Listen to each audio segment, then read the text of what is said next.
Hello everyone, today I am going to discuss about RSA Algorithm. RSA Algorithm means Rives-Shamir Edelman algorithm. It's a block cipher encryption technique. It converts the plain text into ciphertext, then it converts the ciphertext into a plain text. It's basically used in our computer security purpose. And let's see what are the steps that we need to follow in our RSA algorithm. So without further ado, let's get started. First, we have to select two prime numbers, let's say P and Q. Then you have to multiply this and then we're going to get M. Then we have to calculate the phi of n. Phi of n is equal to P minus 1 multiplication with Q minus 1. Then we have to select the P and E must be greater than 1 and less than phi of n. Okay, and GCD of E comma phi of n is equal to 1. That means E and phi of n should be a co-prime. That means there are apart from 1 there should be no common factors in between E and phi of n, and GCD is greatest common divisor. Okay. Then you have to select D. How can we select D? We have to use this formula. Then we are going to get our D. Then we are going to get our public key. Public key equal to E comma n and private key equal to D comma n. Okay. And we have to use our this formula C equal to M power of E mod n for our encryption, and we are going to use for encryption C power D and mod n. Now I'm going to show you an example and with a mathematical solution so that you can understand better. First we have to take two prime numbers. So let's say I have taken P equal to 17, Q equal to 11. So I have taken a smaller prime numbers because it's convenient for our calculation. But if you take large prime numbers, that would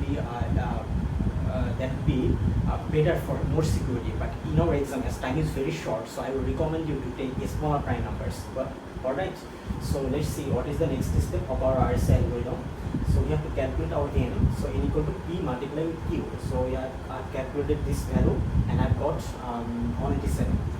Then we have to calculate our phi of n. Phi of n is equal to P minus 1 multiplied with Q minus 1. So I have got in here 160. And let's see how can we select our E. As I told you at first, before taking our E, there must be two criteria we need to satisfy. The first one is the value of E should be greater than 1 and less than phi of n, and the greatest common divisor of E and phi of n equal to 1. That means there should be no common factors other than 1 in between E and phi of n. That means E and phi of n should be a co-prime. So I have taken 7. If I take 7, that satisfy both this condition, right? So you can take any numbers that satisfy both this condition. So alright, let's see how can you select it. This is the most crucial part of our RSA algorithm. So let's see, we have to follow this formula. Here you can see the K. The value of K starts from 0 to upper, like 0, 1, 2, 3. You can take any numbers. So I would recommend you to start from 0. So if I take 0 in here, so I have take let's say I take K equal to 0. So if I take 0, I will get a fractional value. If I 160 into 0 plus 1, that means 1 by 7, that will be fractional value. But I can't take any fractional value for D. So if I take let's see, if I take K equal to 1, then that would be 1 plus 1 into 160 by 7, that would be 23. That would be a non-fractional value. Then I can take this value for our D as it is a non-fraction. That's how we can calculate our E, select our E and D. Now I'll show how we can use this for our encryption and decryption. So I have already got this public key and private key from our calculation that we already did. Private key equal to 7,87 and public key equal to 187. Now let's assume in our exam n equal to 88 has been given. Now how can we get our encryption and ciphertext and plain text? Okay, so for ciphertext, if we want to convert our plain text into ciphertext, we have to use this formula. The formula is C equal to n power of E mod n. You can use your calculator to solve this calculation. In here our n is equal to 88 and E equal to 7. So I have used our calculator to sort out this calculation. Let's see, you can see I have split this number into a small number, because for convenience. So you can use it if sometimes if there is a large number calculator can't calculate, but or you can say take a larger time. So I have split this large number into a smaller number.